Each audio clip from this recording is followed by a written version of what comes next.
to machine to work with that. All right.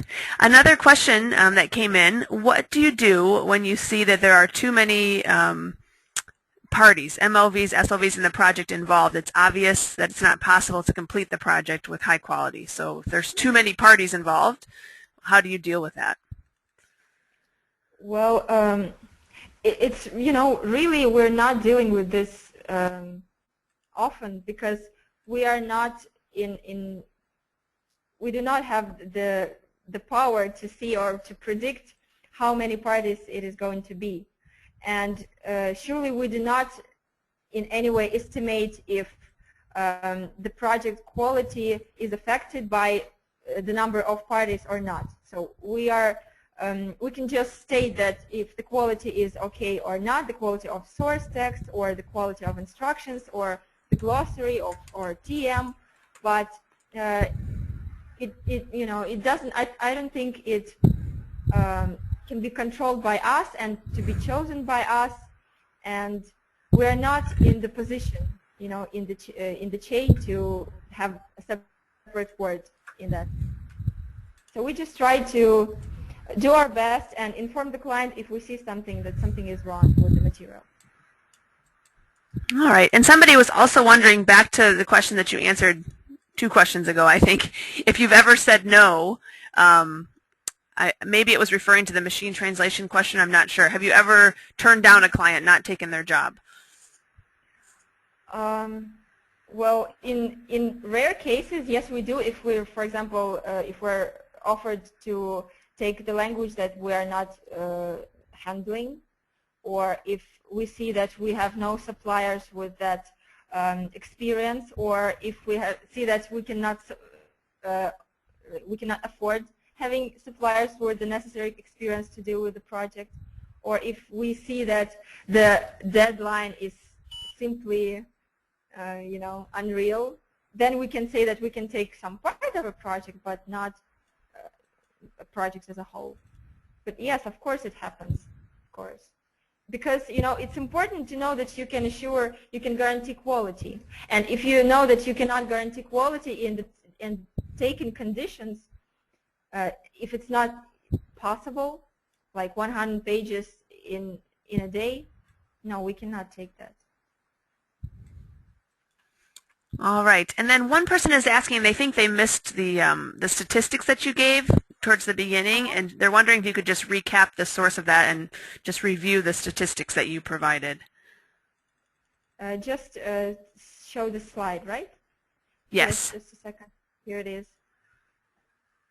Yes, this is the slide that shows the question that that you guys included into the survey, member pool survey, and it deals with the question, which of the models allows to achieve high quality in long-term projects, and the results are the following.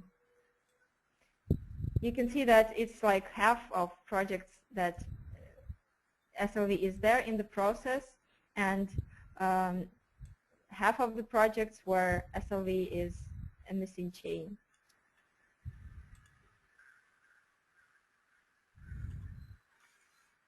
All right, thank you for that. Any more questions before we say goodbye here?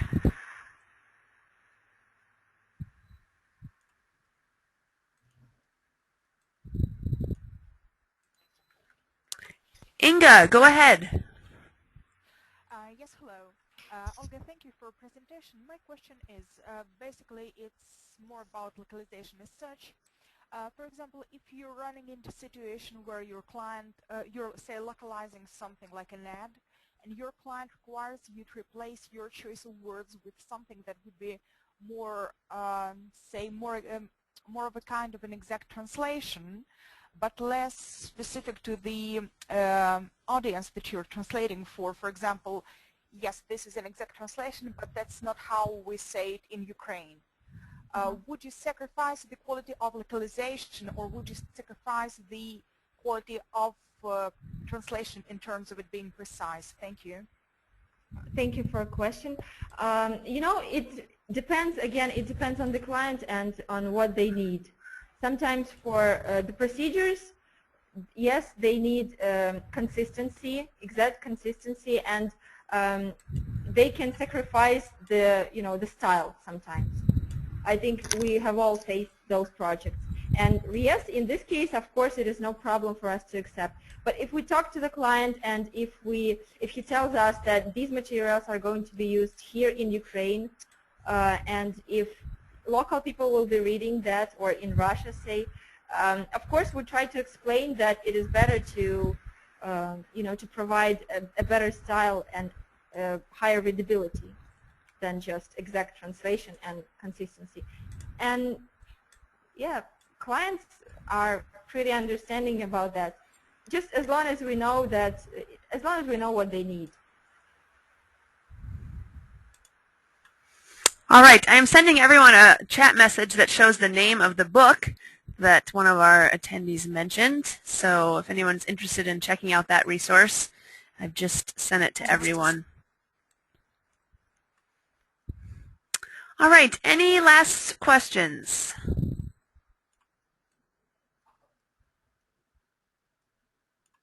I'm sure that Olga will also be happy to respond if you think of something after the webinar and want to email her. I'm sure she would be happy to.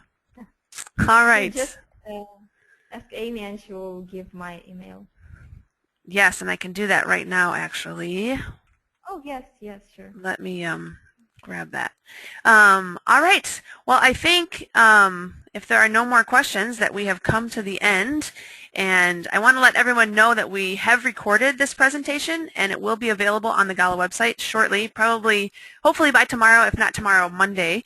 And so you're welcome to download it there and share it with your colleagues, people that weren't able to make it today. When you log out of the webinar, you will receive a brief survey, and we would really appreciate if you would just take a minute to complete that. Give us some ideas about sessions that you'd like to see in the future. Let us know what you thought of this. It does help us to continue to improve and add to this webinar series. So we do have webinars coming up in the next few weeks in September, so please check the calendar and get registered for those that are interesting to you. And Olga, do you have any last-minute things that you would like to say before we say goodbye? Yes. Thank you, Amy, very much for giving me the last word. I was just going to, take a minute to say again, to give you a piece of inspiration here. I want to say that, all parties want to receive good results, and why don't we make smart, professional, and high-quality translations together? And have a good day, have a good night, have a good morning, and thank you very much for attending this webinar. It is important for us. Thank you. All right. Thank you, Olga. Bye, everyone. Thank you, Amy.